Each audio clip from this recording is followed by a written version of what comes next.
Oh, I forgot about this one.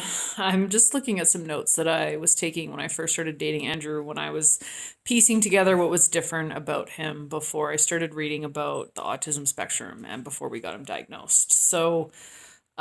He can't give you any approximations. He can't guesstimate or generalize. So, we had dinner plans with my nephews once. We hadn't been dating very long. We weren't living together yet.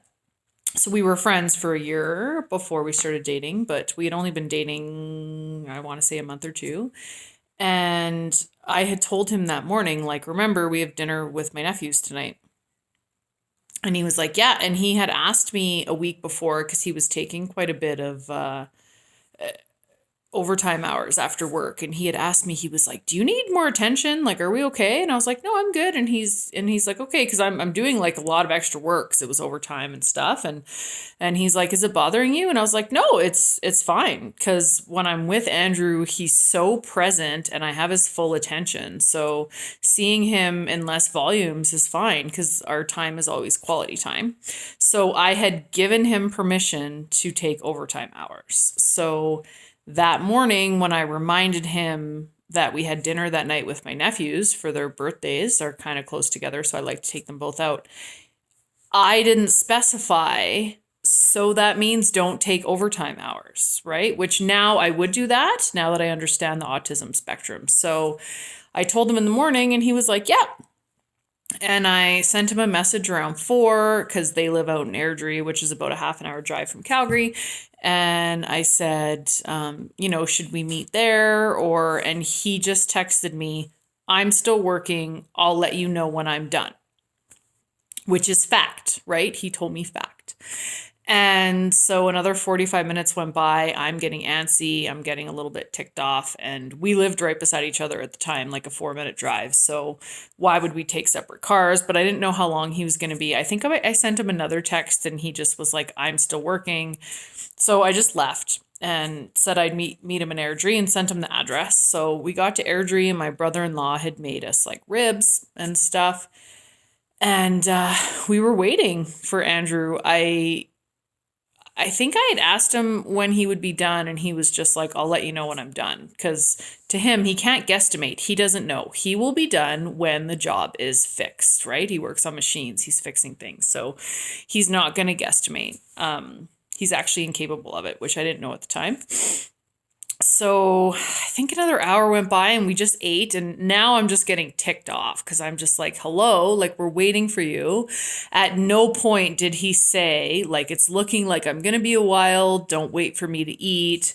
And the thing I'm learning with Andrew now is he never expects people to accommodate him or be waiting for him.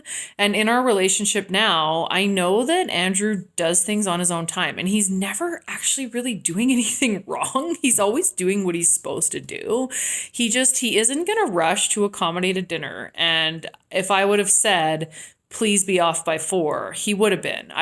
He didn't put together the two things when I said we had dinner, that meant not to take overtime, which to a neurotypical seems weird, but to an autistic mind, it's just connecting those dots doesn't come naturally. So I was pretty pissed off. And a couple nights later, when I saw him, I was kind of trying to explain why I was upset. And he was just like, oh, I remember him sending me a text at like 8:45, and he was like, okay, I'm done. Like, I'll be there in 15 minutes. And I was like, no, like, dinner's over. They have school tomorrow. Like, I'm leaving. And by this point, I'm just like, do you seriously think you're still coming like at 8:45 for dinner?